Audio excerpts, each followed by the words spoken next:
a seat to the bar and join us for another episode of McAnally's Pubcast, a podcast exploring the fun and fantastical mind of Jim Butcher's The Dresden Files series. Hosts Tansen, Jess, and Maggie bring you another round of literary analysis on this immense, immersive, and colorful environment inhabited by Harry Dresden, the world's only licensed private investigator and professional wizard.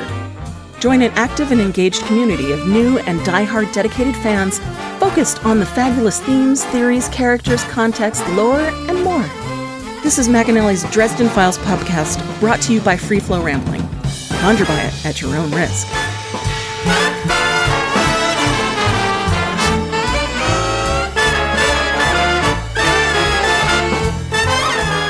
Welcome to the McAnally's Pubcast, brought to you by Free Flow Rambling.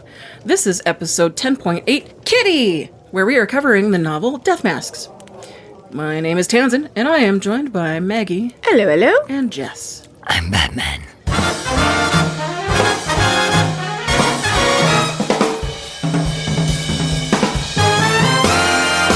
Thank you to our Patreon subscribers for your generous support. It's people like you who help us to do what we do. If you're not yet a Patreon subscriber, sign up today and get a fuck ton of bonus content, kick-ass merch, behind-the-scenes outtakes, and more. Sign up today at www.patreon.com/freeflowrambling.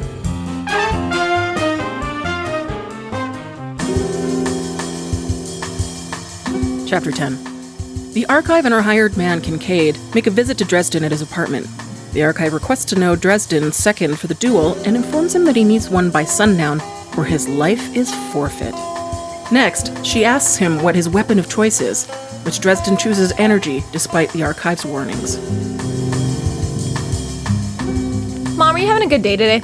Only sort of. I was really excited a minute ago because you said you were Batman, and I was like, if only, and I was like, because that'd mean I was like really rich, and then I was like, actually, no, I guess his parents got murdered, and I was like, yeah, you'd be dead. Either way, actually, yes, I wish you were Batman. Either way, I'm better off. I like that joke where it's like, wow, who died and made you Oh man, I'm so sorry. Anyways, I only asked because right before we started recording this, Tansen decided to break my microphone stand. He's trying to help. So that's me having a good day because Tansen broke your shit? Well, because I'm going to move on. Tansen, are you having a good day today? Well, technically, I think I paid for that microphone. I'm sorry. Sure. That shit is 9/10 of the law, right? She uses it every week. It's hers. Wow. Is that your whole point? You just want to tell everybody that she broke your stand? She broke it on me while I was sitting right here ready to use it. And then she broke it. But we can hear you better now. Ugh. I'm glad your I don't headphones see also you broke. Yeah, I don't see where this is the improvement yet. Sorry, there is a serious design flaw in the particular model of mic booms we used. They go boom real easy, and then we can't mic. The screw fails, and then you're screwed. Bum. Anyways. Dresden is about to be screwed for a whole other reason here. Oh my gosh, he's also going to go boom. Way to tie it all in, people. Right? This is what we're here for. This is why we're the professionals. Oh yes, that's the word. The really amateur professionals. Yeah, so He cowboys up. he cowboys up because his his morning flames went off, so he goes running upstairs. Fortunately, he lost his big cool, 450 Magnum or 457 or whatever the fuck it was. 44. He lost the 357 up in the clouds, so now he has to rely on just his little old 44. He had to bring it from the office and keep it at home. It's like that thing I saw a while ago where it was somebody's little cartoon thingy or whatever, and they're like, oh, don't you hate when you lose a chapstick and then your car chapstick becomes your regular chapstick, and then your nightstand chapstick has to become your car chapstick because that one, and then just and they're like, no, I just have one chapstick and use it till it's done. And they're like, what? Crazy. It is crazy, and it's funny because I'm the one chapstick user. I know, I do. I have friends that have, they always have one that's, in their pocket, and, one they keep here and one they keep there, because they can never keep track of them, and they're always losing them, and whatever, so they have one in, every spot. But apparently this is Dresden with his guns. He's like, I lost my home gun, so I had to bring my office gun to make it my home gun. Got it. We all tie it in eventually. I try to wait patiently for that moment, but sometimes it's You didn't get that from the start? It's just earlier, Mom was trying to tell us a story, and she took off a side turn to it, and then she went back to the original story. And I was like, oh, that side turn was just to demonstrate how stupid I am. And then you went back to your regular story. Like, Exactly. It was the only need. See, it's my own superhero power. I'm like, I may be incapable of avoiding tangents, but I almost always remember all where I connected started somehow. and bring back in the end. Exactly. So he's ponies up, he puts the boots on, he gets his replacement gun, You got boots, Murph. goes to the door, and it's just knock, knock, knock. I know. Little polite knocks. Right? And because he said specifically, so it's definitely got to be the... Because he's like, there's 7 polite knocks, which is... 1, 2, 3, 4, 5, 6, 7. Right? We're like math. 1, 2, 3, 4, 5, 6, 7. You don't have to include all of those. I'm getting 6. Slow down. No, I don't know how to knock. 1, 2, 3, 4, 5, 6, 7. All right. I guess, eh? Okay. I counted 6 at first, too. I was like, Do. right. 1, 2, 3, 4. I never learned You don't how have to to count to 7 include all of either. those. Just find one where it went well and include it, I guess. I wonder now, is this a regional knock? Like, does anybody else actually know what we're talking about at this point in time? I'm sure there's only so many knocks, right? Hey, shaving a haircut, 2 bits. Roger Rabbit. Right. Because he always couldn't, because that was the thing. They'd always go. And Roger Rabbit could never resist the 2 bits. And that's how Judge Doom, Dr. Dread, whatever the fuck the bad guy's, Christopher Plummer. What the hell? Yeah, that's yeah, dread. Who's the guy from Lloyd. Christopher Lloyd? Thank you. Yeah. That's our pop culture random tangent for today. Dresden will be incredibly disappointed right now. Make sure you get that in our social media post. Christopher, Doom, I knew it. From Back to the Future, but we're talking about Roger Rabbit. This relates to Harry The Dresden. social media post will just When be a the guy GIF flashing through 15 different actors' names as Mom tries to figure out who the fuck she's talking about. I could picture him. The name was just not coming. I knew it wasn't Plummer, but I'm not good at charades. I am excellent at charades, actually. I have, never lost a game of charades. I am, if you need a partner for charades, seriously. We used to play it all the time, and we, never ever do anymore.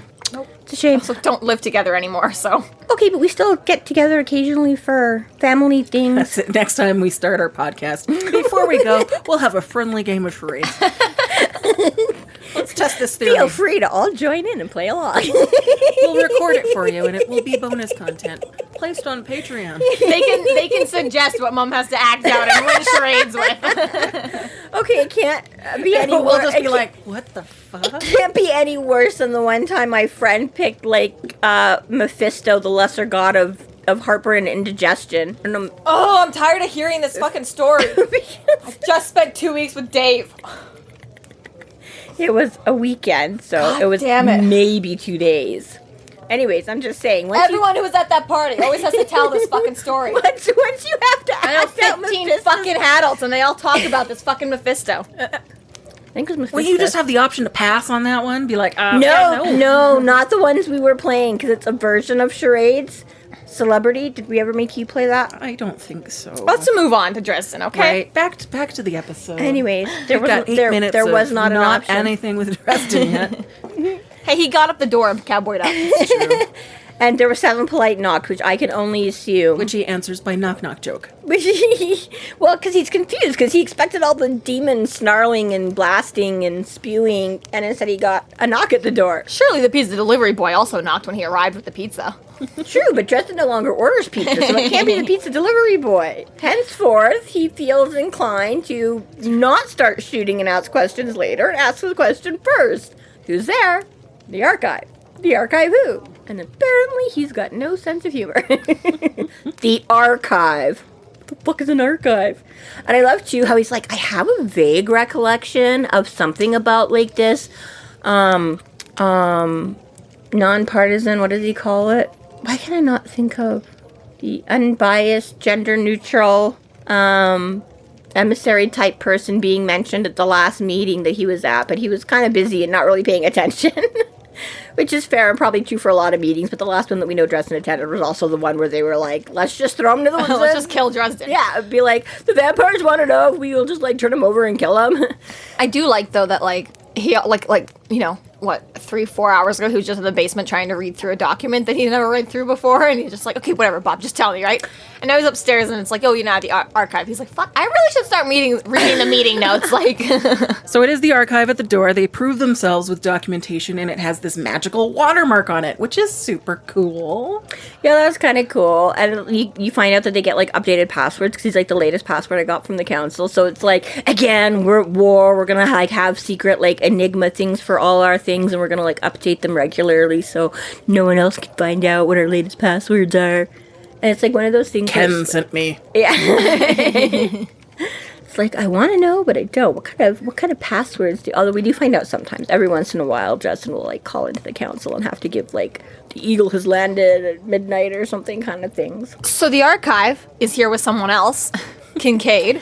It's a rather solid-looking man wearing a gun strapped, who apparently really does approve of Dresden having a gun, since nobody else in the council seems to be like, hey, why not secondary... Right? Let's try some physics instead of magic. Yeah, right. This is what he said. Right, because he's like, yeah, totally. He's like, nobody in the council. He's like, this is the first time I've ever seen anybody with a gun. And he's like, just when company comes over. He's like, good for you. Like, exactly. Like, about time, right? Like, yeah, it's a lot quicker, easier, simpler half the time to just fucking shoot somebody than Kincaid's been waiting for that modern American wizard. Right? Like, thank you for stepping out of the dark ages. Right? Like, Just a little tiny bit of brotherhood right there. He's like, oh, I see you. I see you Right? right there. you're good too. And we know Kincaid's also pretty tall, because he says he's only just a bit shorter than Harry, right? Everybody is. Have you noticed that everybody in Harry's world It's just a bit shorter? is just a bit shorter or tiny? So everybody is So- 5 foot or 6 foot? Or like over 6 foot, because 6 foot is like about the average, or at least what I consider to be average, right? And everybody's like, Michael's like 6'4" or something like that, and There's like something in the water. Sonya's like almost Supernatural as juice, tall, and Human growth hormone. Justin is almost and then or everybody else, right? The cat, Mister, is like ginormous for a cat. Walking Or out then of the never just slowly stretches and stretches and stretches. Or then you have like Murphy, who's like super teeny tiny. Or like Charity, who's like super she's, teeny tiny. you know. Charity's really tall for a woman. She's almost 6 foot. So like for a woman, she's on the really tall side. But yeah, I just love. I'm like, you have a few intermediate, but Butters is like really short for you know what I mean? It's just everybody is like there's not that many that are like average. It's like all the main players are either over or under average, give or take a couple. But Well, speaking of very short women in Harry's life, the archive turns out to be a 7-year-old little girl. I know. Who is very short. Very short. Very short. I love it. In So a puffy jacket. No. in a puffy jacket. I know, because he's like totally figuring that, yeah, Kincaid here, and then all of a sudden this kid, so he's like, you can't possibly be bringing a child into this. It's like, sure I can. Where's your babysitter? I am the babysitter. Right. I know, it's the first one. She's like, he is my babysitter. Can I come? And it's kind of funny, because he's like, oh, it's totally like inappropriate. But then like a minute later, she's getting all like cold and shoving her hands. So I'm like, I guess it's really not inappropriate. So I guess she knew how to dress, because she's obviously freezing out here. But oh, maybe that's where I was going to go with this before when I lost my train of thought. But I was like, who the hell shows up at his, so yeah, because you're like, he's looking all this stuff up, and he like, we know he got home late. He sends Bob out whenever he gets a call from Ebenezer before dawn, which is why, because I mean, again, he does sort of ask if he's waking him And up. Ebenezer's only one state away, so it's not like it's that difference in time. Missouri is a state away from Illinois. Oh. I don't feel like that's true. It's very south. Missouri. Yeah, never it's mind. very south. I was Yeah. thinking... I don't know if I don't it's know the same what- time frame. Yeah, I don't It's know if very- they're in the same time zone, but I wasn't thinking Missouri, I was thinking... yeah, I don't know what you were thinking, but Are you thinking Michigan? Yep. oh, Michigan, not Missouri. yes, no, he's not in Michigan. He's in Hog Hollow, Okay, Missouri. never mind then. Yeah, I will never mind that. But at least he does kind Probably of... about an hour difference is probably what I'm guessing. Yeah, but either way, at least he does kind of say, like, I'm sorry I woke you, or like, did I wake you up? And then Justin's like, no, I was kind of up. But at least, you know, he acknowledges it. But at the same time, I'm like, then why are you calling him What? at, like... No. Missouri and Illinois are touching. I don't feel like that's true. I think this is a conspiracy. I swear I thought it was south. I've been there once, sadly. Yeah. Chicago, Illinois is next to Ohio and Missouri. Iowa. Fuck. Yeah, okay. You are, like, so... Yeah. Missouri and Illinois are next to each other, okay? Can I see? I fucking don't. Damn. I thought it was more south than that. Boom, Yeah, I bitches. totally did, too. It's way a bit more center. I totally would have said it was more like where Oklahoma is. And that's probably the route that I took, because I remember driving through Texas and Oklahoma. Honestly, if America just had less states, this would be less confusing. It totally... I am really Remembering surprised. like 53 places is too much. It really, really is. And it's funny because Michigan apparently doesn't touch Illinois. Even though he, like... Lake Michigan? They are next to Lake Michigan, though. Lake Michigan, Isn't it just separated by the lake? Yeah. So it doesn't actually touch. Just the thing, it looks like it's up there, yeah. But like you say, when he, in the first one, when he goes... Like he said, when he goes out to the lake house or whatever, he's like just crosses over the thing. But yeah, it makes you think that like they're like legit touching, and they're technically not in across Missouri. from each other. Damn it.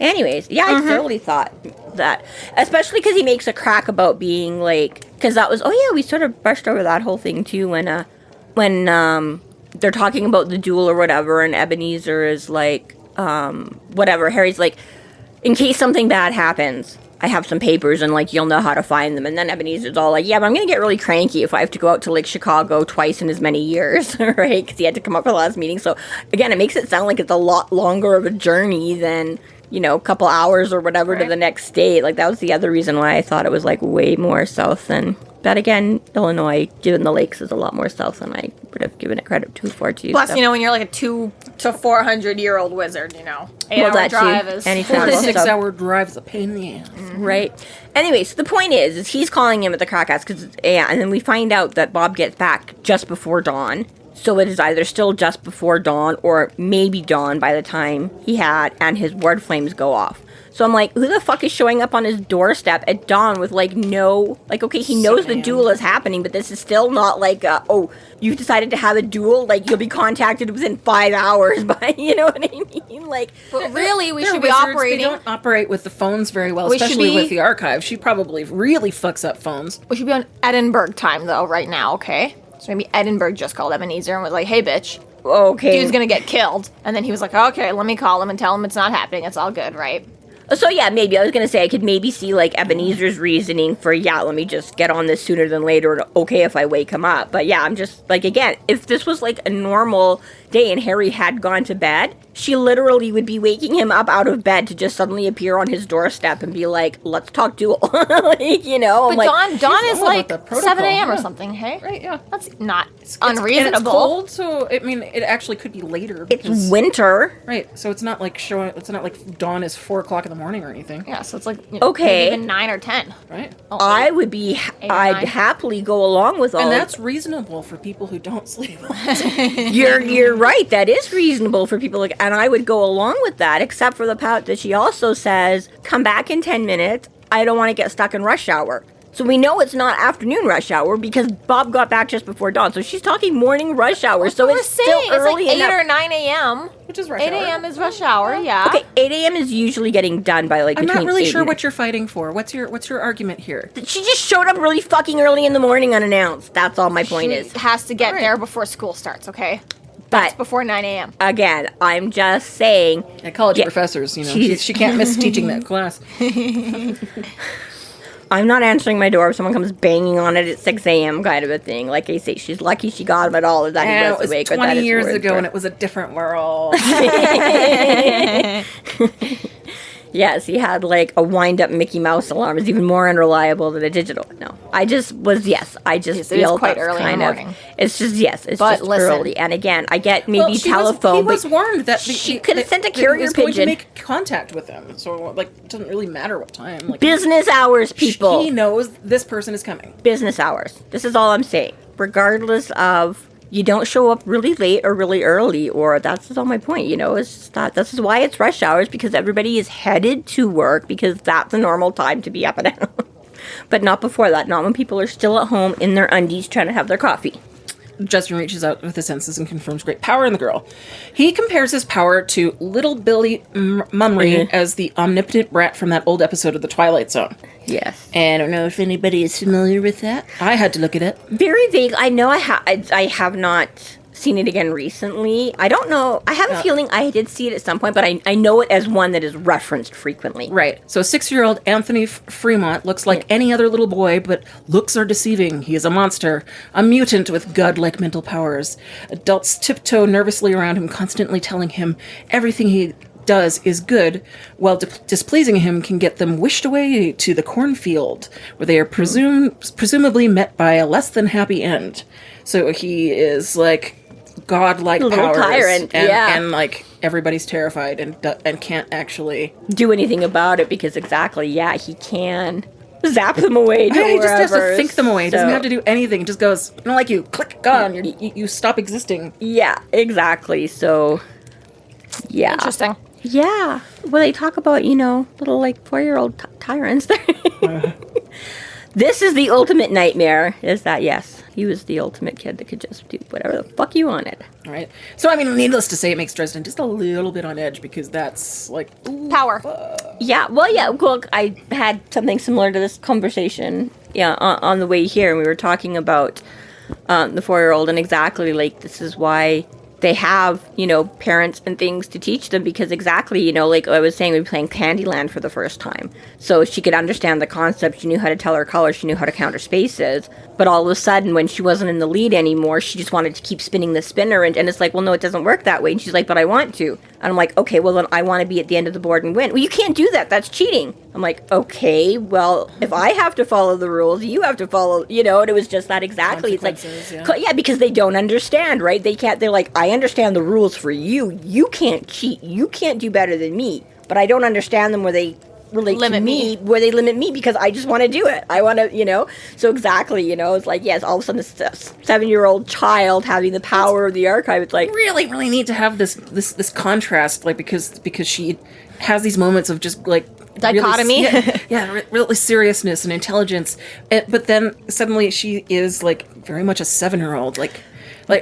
He asks her, what does he say? He makes her promise that she won't cause him harm, and then makes her cross her heart and hope to die, which she does. Yes, that's very much a 7-year-old. Promise. Okay, I and promise. She's like, yeah, you don't know how much. But exactly right, and this is the thing that's very good, and it is a very difficult thing because you're right. On the one hand, you could totally just go with the me of the id that children are, and become the Billy Mulroney kind of a thing, or a bit exactly. She also has it. And it flips back and forth because in the same time she's crossing her heart and hoping to die, and then she throws in this statement, "You don't know how much."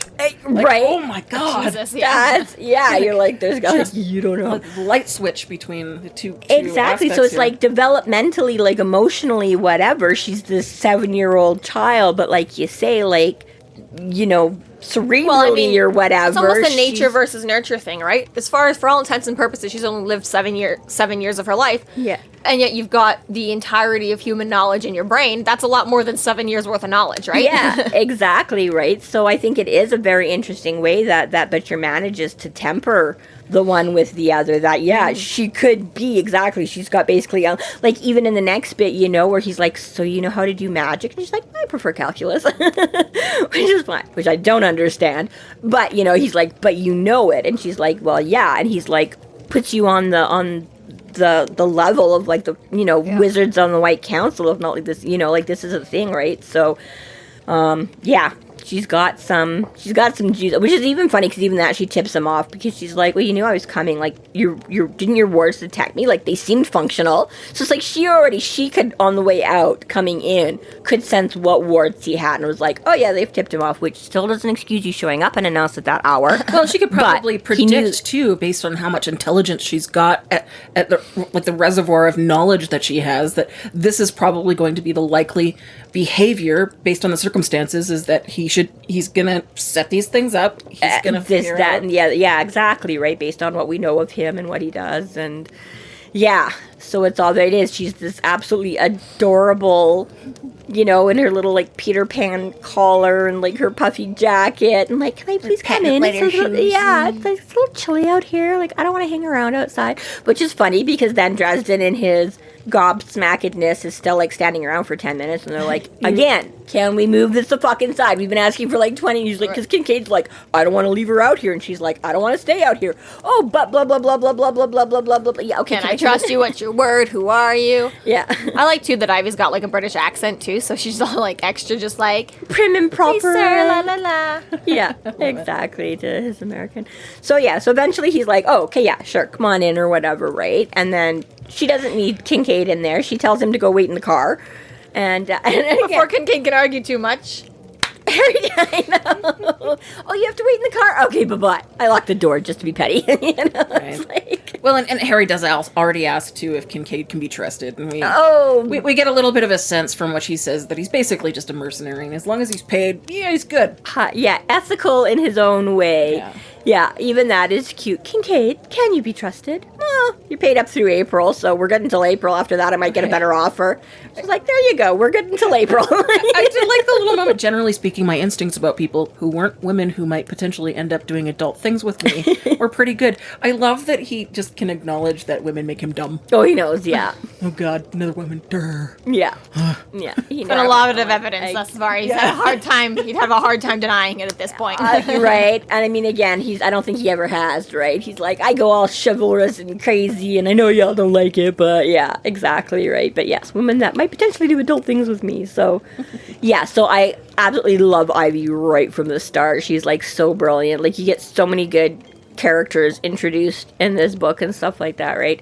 But yeah, so then she comes in, so then she's all like, okay, well, let's get it over with, you know, like, ask what you want. So he's like, okay, like, the archive? And she's like, yeah. He's like, what's your name, right? And she's like, the archive. He's like, yeah, I get that, but like, what do people call you?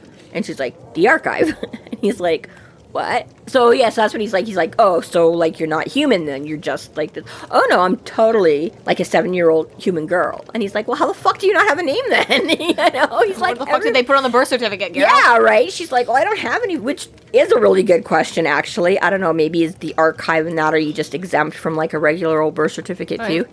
You're like, whatever. Spends most of her time in the never. She knows all of the do-arounds to get around government she knows security. Or again, she just fucking is like, I can make one myself. Like, I can make myself a valid birth certificate every day because I know exactly what they look like and what she's already claimed for an independent sovereign nation. She has her own passports.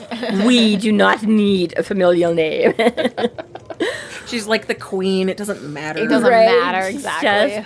But we get this super cute, sweet moment, right? Where he's like, well, you have to. And she's like, okay, fine. Like, what would you call me then? And he's like, Ivy. And she's like, okay.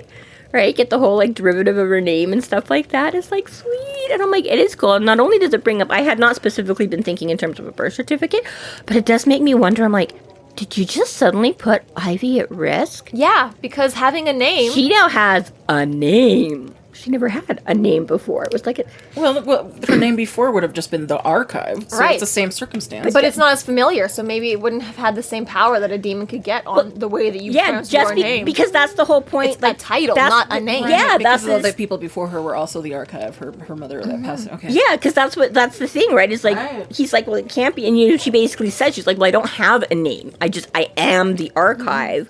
And everybody's always just referred to me. So yeah, that's the difference. Where I was like, you basically just gave her a name. I don't know. It's an identity. Yeah, I don't know that the archive would have served that purpose before. She has something. She has a target on her back. So right. I think, but it does both. It both gives her a new field to use and a field to be used against her, right? Yeah, I was just gonna say. On the one hand, again, as epically powerful as she is, it might not fucking matter that you know, like, sure, come at me, bro. But to be fair enough, Ivy knows exactly how dangerous it is to go around telling people I'm Ivy, right? Like, she's smart enough to know that at least, right? I was gonna say there is the whole, like, what we were talking about before, where yes, it has to come out of your own mouth with your own inflections and your own tones, and you know exactly everybody and their dog could know that his name is Harry Blackstone Copperfield Dresden, but if they don't know how he says it, and it wouldn't be difficult for Ortega or Marcone or anyone to just, like, you know, go to the DMV and look them up, right? Like, yeah, well, exactly, like, that's what I mean, right? But it's more not, you know, because, like, yeah, when he gets, like, Ulsharavis and whatever, he's like, you could just ask for my whole name. It's his name from his lips kind of a thing, and, you know, that's the distinction he makes in the first book. He's like, you can ask any John Franklin Smith what they're, you know, but this guy's going to say his name differently from this guy from whatever, right? So that is part of it. But I was a little surprised that she was so willing to, like, let Dresden just name her. Well, I mean, I think it's just suddenly occurred to, like, I don't know, like, again, right, because you see this little dichotomy, these wisps between her being this, like, supercomputer, just the facts and nothing but the facts, and her being a little girl, right? And it's one of those things where it's like, she doesn't see, you know, I don't know if she ever really occurred to her before, like, I don't care that I don't have a name on the, or, you know what I mean? But it's like, as soon as he sort of offers her one, she's like, nobody's ever offered to, like, okay, what would you call me? And I like that. You know what I mean? Like, I think it is. Not only has it never occurred to me or anyone I've met thus far, but. Yeah, right? Like, it is humanizing. It's humanizing, right? So is she like, I always wanted a name and great? Or is it like, gee, I never thought about it, but yeah, I want it, you know? So yeah, it's this beautiful, exactly, humanizing, whatever. But yeah, it also occurs to me that I was like, ooh, you maybe just gave a slight thing that she never had that before, but. Again, yes, people getting it. So yeah, it's this beautiful little moment. And then exactly, and he's like, well, you know, your mom just let the mercenary drive you around, right? And she's like, oh, okay, for all intents and purposes, she's dead because everything... Right, we learn how she is the living memory of mankind. Yeah. I am the sum of human knowledge passed down from generation to generation, mother to daughter. Culture, science, philosophy, lore, tradition. I hold the accumulated memories of thousands of generations of mankind. I take in all that is written and spoken. I study. I learn. That is my purpose, to procure and preserve knowledge. Mm-hmm. So she's like the archive. She's the archive. She's the archiviest archive ever. But this is like interesting because, like you say, it's not just like American. It's mankind. So you think about like the Lost Library of Alexandria and all that kind of stuff. It's like, well, she knows that shit. Because everything that's ever lost written... civilizations too? That'd be well, yeah, because anything written down or whatever, right? But she then knows it's funny. all the Egyptian sort of surgeries that they essentially, did. as long as she had an ancestor alive during that time period, it should be recorded. Right. I don't want... And it's thousands of generations. I was going to say... it's not just like thousands of people. Like I was going to say... That's what I mean. As long as she has a specific aunt, like her mother and grandmother well, and great-grandmother. But do we even... Because we don't necessarily... I mean, again, can you only collect the information from when they started, or are they going, you know what I mean? Like, the archive could have been created like 20 years ago, and they still know because anything that was ever, I mean, maybe not I'm just because, assuming like you the archive say, was created, not, yeah, I'm assuming the birth of mankind, you know. Well, I was going to say in some ways because yes, obviously, like anything lost, they couldn't. I'm still going off the statement. I hold the accumulated memories of 1,000 generations of mankind. Yeah. So a generation, we'll say generation's 50 years. Or something, but yeah. So maybe, I just never thought about it specifically that... 50,000 years? It had to start... Basically, I'm assuming, since there was mankind, there was an archive, right? Yeah. Caveman archive? Maybe caveman archive. Yeah, they didn't know as much as Ivy does, but they knew everything there was to know then. At the time, I know how to make wheel and fire. That's how they invented the wheel. Well, it's not that they know everything. They don't know anything that hasn't been discovered yet, but as soon as humanity makes a discovery, that's it. That's recorded. That's known, right? Yeah, I mean, again, right, she is basically just like a giant encyclopedia. So an encyclopedia doesn't do anything but exactly let you go and look up what is, right? So yes, I just meant that, I didn't know sort of how or when she was created. Like, she could have, like, again, right, if you make a dictionary right now, you can make it for all the stuff that you currently have in it, whether it happened 50 years ago or not. But point being is, anyways, for however she got it all and whenever it started. It's a really neat concept, like it is. It is, and it's a little bit of one of those mind bending, right? Like, who was the first one that decided I'm going to make all of my children have this, and I get to become a vegetable once they do. Well, it almost seems like the curse of Cassandra, the Oracle, or something like that. Yeah, I was going to say it does seem kind of like a cursed existence that you wouldn't necessarily have been the one to choose it, but you talk about like Merlin and this and that and the White Council and like the Merlin and and you're like, what power did it take to start this? I would love to read a short story on her, like her family. Potentially, right? So yeah, it's like cool. once you get it going, it could, be a self-sustaining. But that initial, the more but yeah, what kind of magic and whatever that would have had to go into again, generations ago, right? Now you're like, well, is it that much harder to build a toy rocket or a real rocket? Like, we have all the things. It's just, at this point, it seems all the archive has to do is go and get pregnant and give birth, right? And then, curse sustained. But first one, Or does she, or she just, like, reproduce asexually because it's always females that are matriarchal? That I don't know either. Yeah, I don't know sort of how I assume they go out and have, like, a one-night stand, basically. And then it's just always a daughter. She actually just clones herself. Yeah, right? Okay, no, but I was meaning more... She's the original Mary. They just got it kind of wrong. Immaculate conception. It's just... Say maybe more like Dolly, but the human. Mea culpa.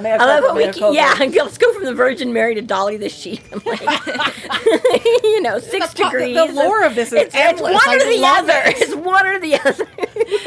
Science or religion. It's Some way, somehow Or it a started mix. her. But yeah, no, but I like exactly right. It's like once she gets that big and that powerful and that magical and that, between science and religion and supernatural, she can just keep growing bigger and expanding and learning and knowing. But like you say, right, you're like, what kind of magic sparked that to set it off to become something that could be this big and this powerful, Like, was it always... On top of that, too, it would make it seem like if, assuming, there are regular humans... Which she says, yeah, she's like, I'm that, just you presumably got to get pregnant before age 40, for the most part, right? Like, it's 20s or 30s that is, like, general average human being pregnancy, gets pregnant, right? yeah, okay, yeah. Which means the archive is only ever keeping the job for 20 to 40 years, right? So it almost seems like, with this cursed existence, it's almost like, a race to, like, how fast can I pawn this job off to my kid, right? Like... Yeah, and I mean, we do get some more insights into Ivy later, which is nice. I do like that she comes back at some point and you get a little bit more information on some things, but because that's the one thing I keep going back. Sometimes I was like, oh, do they like have to choose to? And then I'm like, no, because that's exactly what she says. She's like, it was passed to me at birth, like so it's not like they can have and then at some point when they've had enough, they can be like, okay, I'm ready to die. I'm going to pass it all on to you now to it's like it's the moment of birth. Right? There are no old archives. There are no old. So yeah, so it's Just not vegetables. Just Yeah, exactly. Okay, she's not dead technically, but she's in a complete, vegetative state. And even that, he's like, I'm sorry. And she's like, I don't know why. I know her. She's like, I know everything about her and everything about the ones before. And you're like...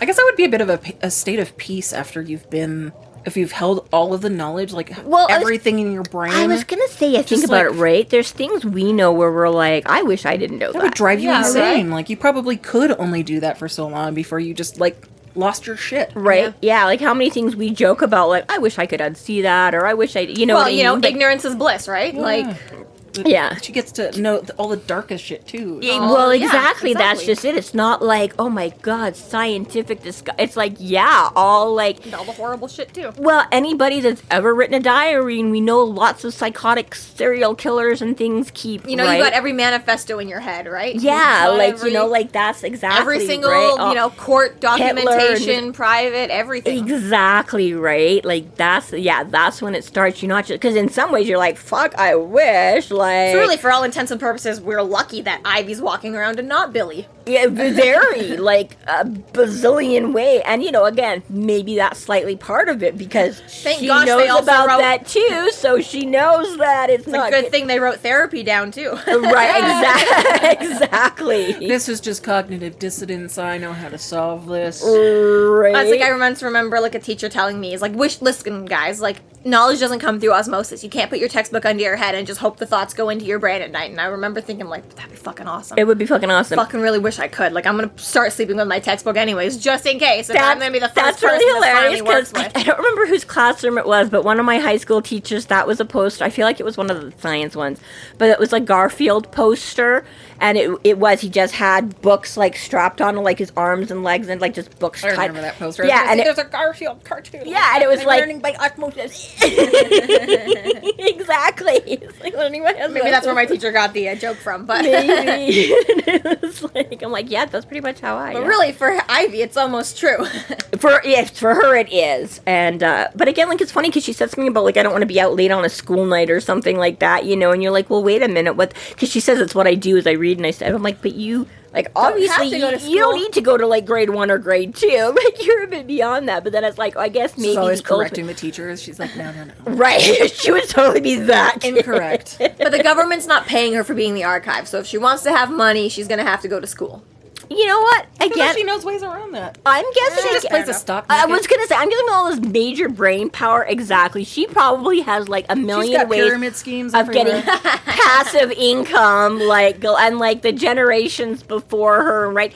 They've started doing, even Enough to keep Kincaid paid till April. mathematically, she could play the lottery. right? She can calculate those odds. So you know what? Fair enough. Yep. Yep, that's fair. So after a couple of generations of a couple of decent wins, I'm sure that bloodline is set up. I'm sure, all her mothers and mothers and mothers before her got her enough money. She doesn't need to do shit now. Yeah, right. Like, because that never comes into it. But but I'm like, I guess there is still the current, because like you say, people are still writing and discovering and doing. So I was like, I guess maybe that's her days of studies, not so much going to regular school like a normal child, but just, again, think about it globally, the mass amounts of information that would come in daily. Every day, yeah. Hourly. Like, to make sure you can dismiss the stuff that's already known, but does she still have to process, like, oh, that's a duplicate, you know what I mean, right? Like... Yeah, I think it is something like, once it's uploaded, like, that's it. Like, it can be uploaded 80,000 times, but she's only getting the notification once, right? Like... Yeah, right? What like, if the knowledge that's written down is incorrect? Would she still, like, observe I think it would normally... It would update and she'd have both. She's like, oh yeah, we used to believe in this, but now we know it's actually this, right? Well, yeah, I was going to say, I think it would come down again At one point the Earth was flat, and then it wasn't. It's a human discovery, though. She wouldn't know until it'd been proven by humans. Like, she can't just say, like, oh yeah, there's life on Venus. Like, she doesn't know that because we haven't discovered that yet, right? But now that when she was born... We're gonna guess she was born early 90s, right? That would have been like 93, 94, something like... No, she's 7. Late. So she'd be more like your age. Right, she's maybe like late 90s she was born, right? Because, we're still... As far as she's aware right now, Pluto was a planet. That's in her head, Pluto's a planet. Yes. By the time we get to Battleground, Ivy knows Pluto's not a planet. But she didn't know that at the beginning of the series. She didn't know, like, one day humanity's gonna kick this off because, according to humanity's rules, they say that Pluto's not a planet. They should be smarter than this, and I should call NASA myself and tell them that they need to kick this out, right? Oh my god, it's Ivy's She could fault have those thoughts, but as far as she's concerned, Pluto was a planet up until... And I was going to take it a little bit more basic, not so much on prove, just like if somebody writes down something, I was going to say, I'd assume that, again, with the amount of knowledge she has now, it has to be like the average, like if you read a newspaper article, you have to figure out for yourself, is this real? Is this fake news? Is this right? And again... Fake news, right? Most of us... Knock on wood. Again, if insert clip of Trump. Fake news. Sorry, go ahead. No, that's okay. Exactly, right? There is the legitimate human intellect of like, okay, is this just like a curiosity? Like, gee, I don't know. Or is this exactly like, are you drinking the Kool-Aid, or you hope everybody is smart enough, reads enough, everything you've becomes learned broad your entire enough life to be able to disseminate that information? And right, so I was gonna say, I would think a lot of it with that too is like, if people write down wrong shit, there's got to be a certain amount, like for things that I guess are more opinion enough. Or exactly. She's got enough. Of everyone's opinions, and it's especially easier for her to at sort this through point, the bullshit. Right? Again, when you've got 10,000 years of, you can be like, no, that's not a.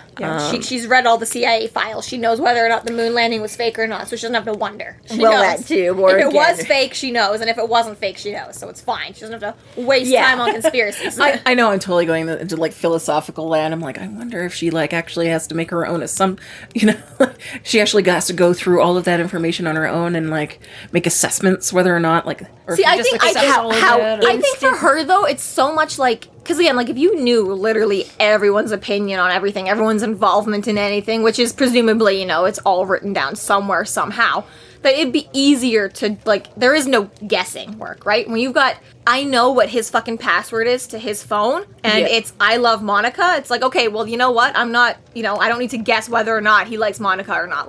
Every little thing like that would be enough information. You don't have to guess. You just make the determination by having that much information, right? Well, I was going to say, it takes making an educated guess to a whole new level. Exactly, There's no one more right? educated than...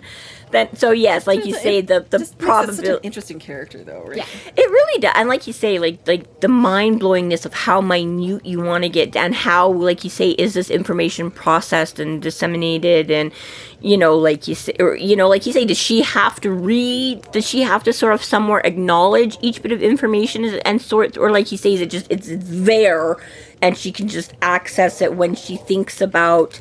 I need to know about, calculus. Oh, boom, there's all my calculus stuff right there. I know, you know what I mean? Or exactly. Yeah, it's crazy and it's insane and like Our brains are simply not meant to think about what Ivy can do. exactly. And as Dresden says, with that much power, knowledge is power, as we all know and say. And in her case, it's literally like exactly. Yeah. He determines that she'd be a really freaking case, which brings us to the next like brilliant point where he's like, if you're that fucking knowledgeable and that fucking strong, he's like, what do you need with a bodyguard? You can't reach the pedals. You're too short. I know, right? He's like, Hard to explain Okay, a go- 7-year-old driving to a cop. right. It's like, I love. He's like, yeah, I totally feel like smack myself. I'm like, I know. It's like, like again, like she's so prim and proper, and she's not joking, but she is. Like she's just witty, and again, it's one of the a 7-year-old that can communicate on an adult level because she fucking knows everything and knows. So yeah, I That's just one love way it. to She's write like, kid characters. Hey, just make them adult. right. I can't relate to this. Let's just give them a So much easier. ultra intelligence. Well, and it's that small bit of adorable and creep factor too. Like that's the other thing about right because I don't know if y'all remember if you watched Angel as much as y'all watched Buffy. Not at all. Nope. Moving on. So it's a pseudo Buffy reference, but in Angel they had sort of the law firm that ran everything, and they had like a whatever oracle way up on the main top floor, and the few times that Angel was like granted permission to go up and literally talk to the powers that be, it was usually, I think one time it was like a panther Is or that something. not against But the law? Shouldn't he have to talk to God and only God? the powers that be It was God? That the powers that be was whatever that was. Okay. I just feel like you're not allowed to use a different thing. Christianity doesn't have oracles, right? Christianity had they have prophets and prophets. things. Okay. So Which yeah, are we sure did. kind of oracles. Well, yeah, it's the sort of. same thing. They've been giving. That's why- They've been giving a message. Which- Yeah, angels and things, and nobody else there's can that whole thing where a lot of people say that Jesus is just the next prophet, not actually the Son Yeah. of God, and the whole. All right, fair enough. Anyways, my point was, beside all of that, is when Angel went, it was always like this blank white room, and like it was like this like young. I don't know if she was as young as 7, but somewhere between like a 7 or 12-year-old girl, like a young girl would be the one that would come out, and again, it's that creepiness of like. So old, like the old soul and the, you know what I mean? Like there's nothing creepy. And even this where he goes on where she's like, okay, let's get into the business about the duel now or whatever. And he's like, yeah, I haven't found a second yet. Okay, well, hurry up or you're going to be like forfeit. And it's like, okay. What happens? Yeah, well, what's, like I shall kill you. basically. Oh. And just very, he's like, so how would that be collected? And she just like looks at him for a minute. She's like, I'd do it. And he's like, I knew that she could, and I knew that she would, right? So again, right, you're like, oh, like, my feet don't reach the pedals. Also, I will kill you with a look. And it's like, oh, right, again, just that creepy of, like, young children or, like, dolls and things like that, right? Where you're like, just bizarre. But yeah, they do have an interesting conversation over that whole thing. So then he's like, I thought I was going to get to pick, like, pistols or swords at dawn kind of a thing. And she's like, No. Will, skill, energy, or flesh. yeah. And even this is interesting because she's like, I thought I got to pick, and she's like, oh, read your copy of the rules. And it's like, okay, but the copy says it can be whatever weapons the emissary, which just happens to be her in this case, but whatever the neutral party picks. I'm like, the neutral party totally could have picked guns or swords or something, Like, you're making it sound, I'm like, okay, in all fairness, in this particular thing, he didn't know that your options were going to be this, that, or whatever, right? So, and I mean, it basically even does, because she even says there's, like, combat, so I'm like, again, you could eventually, I'm sure, have worked it out to, like, guns or swords or something, but yes, she gives him a broader old way, so sure enough, magic is in there, so he's like, aight, and she's like, yeah.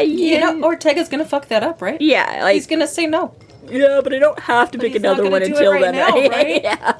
It's like, you still have to leave here and go and talk to him and tell him, and then he No still has to say strategy no and come whatsoever. back. And None. yeah, I was like, just procrastinate, right?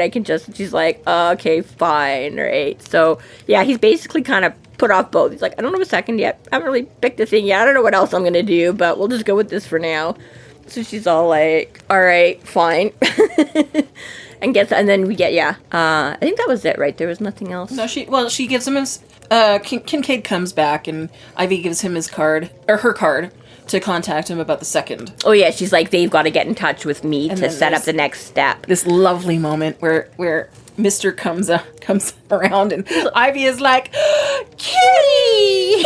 I know, right? And just goes for the love in, and they're both like, oh my god, that's so fucking creepy. I know, that was like the best. Kincaid's like, well, that's just creepy. But it's like exactly right what we were just saying, right? She's like, massive amounts of knowledge and power. I can kill you. You need to do this. If you don't fulfill your end, I will forfeit your life. Oh, you have cats. You know, it's just like, As a cat person, I can understand that. well, fair. But even like, because even just like a minute ago, she's like going through the options of like, you know, what, like explaining what the will and the magic and the mind and the, you know, and she's like, or like, you know, basically unarmed hand-to-hand combat. And she's like, I would advise against that one. He's like, yeah, you know, like, she's even in the beginning, actually, he said, when he's like, how do I know you're you, right? And she's like, I have no intent or desire to harm you, you know. She's like, maybe even the opposite, you know, and you're like, neutral party, Ivy. But she's like, I don't really want to see you, Dad.